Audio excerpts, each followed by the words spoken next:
أعوذ بالله من الشيطان الرجيم بسم الله الرحمن الرحيم Assalamu alaikum wa rahmatullahi wa barakatuh, brothers and sisters.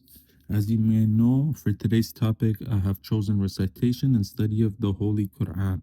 Before we reciting the Quran, we must start by seeking refuge in Allah subhanahu wa ta'ala from Satan by saying A'udhu billahi minash shaitanir rajim, which means I seek refuge in Allah subhanahu wa ta'ala from Satan, the accursed.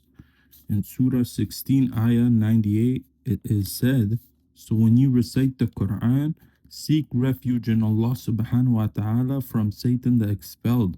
So whenever I start reciting any surahs, I'll open up with A'udhu billahi minash shaitanir rajim, Bismillahir Rahmanir Rahim. In the same setting, without distraction, I'll only use Bismillahir Rahmanir Rahim before every surah. After all, I'm currently practicing what I'm preaching and I find it easy, alhamdulillah. And may Allah subhanahu wa ta'ala make it easy for all of us, ameen. Proper recitation is very important because mispronouncing certain Arabic words change the meaning of the word or entire verse completely.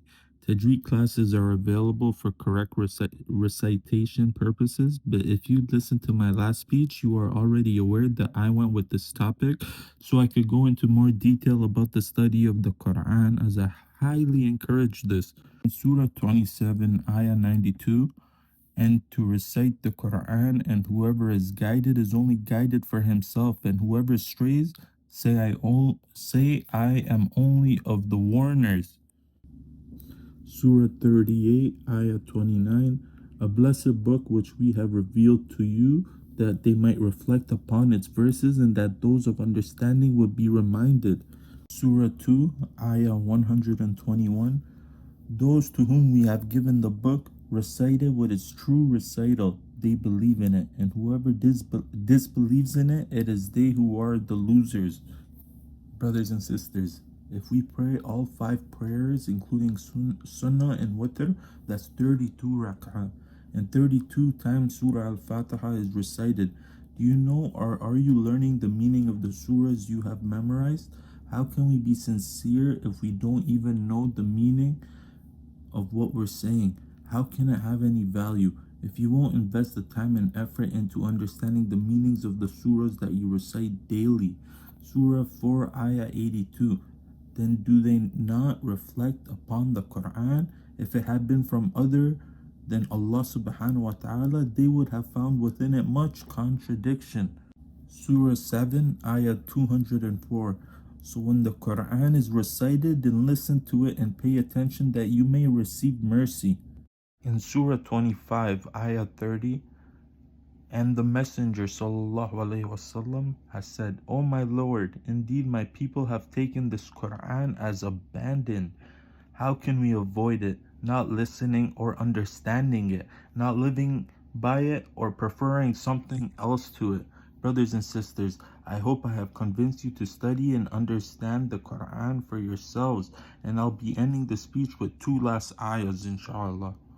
The last 2 ayahs I have chosen for today is Surah 22, Ayah 54. And so those who were given knowledge may know that it is the truth from your Lord and believe in it, and their hearts humbly submit to it. And indeed is Allah subhanahu wa ta'ala the guide of those who believe to a straight path. Surah 4, Ayah 170, O mankind, the messenger has come to you with the truth from your Lord, so believe, it is better for you. But if you disbelieve, then indeed to Allah subhanahu wa ta'ala belongs whatever is in the heavens and the earth, and ever is Allah subhanahu wa ta'ala knowing and wise. Thank you everyone for listening. This world is temporary, but our deeds is what we take with us. I hope this video impacted or motivated someone in a better way, and please leave a like and a comment for support. And feel free to subscribe if you enjoy my speeches. More informational topics coming soon. Jazakallahu khairan and Khada Hafiz.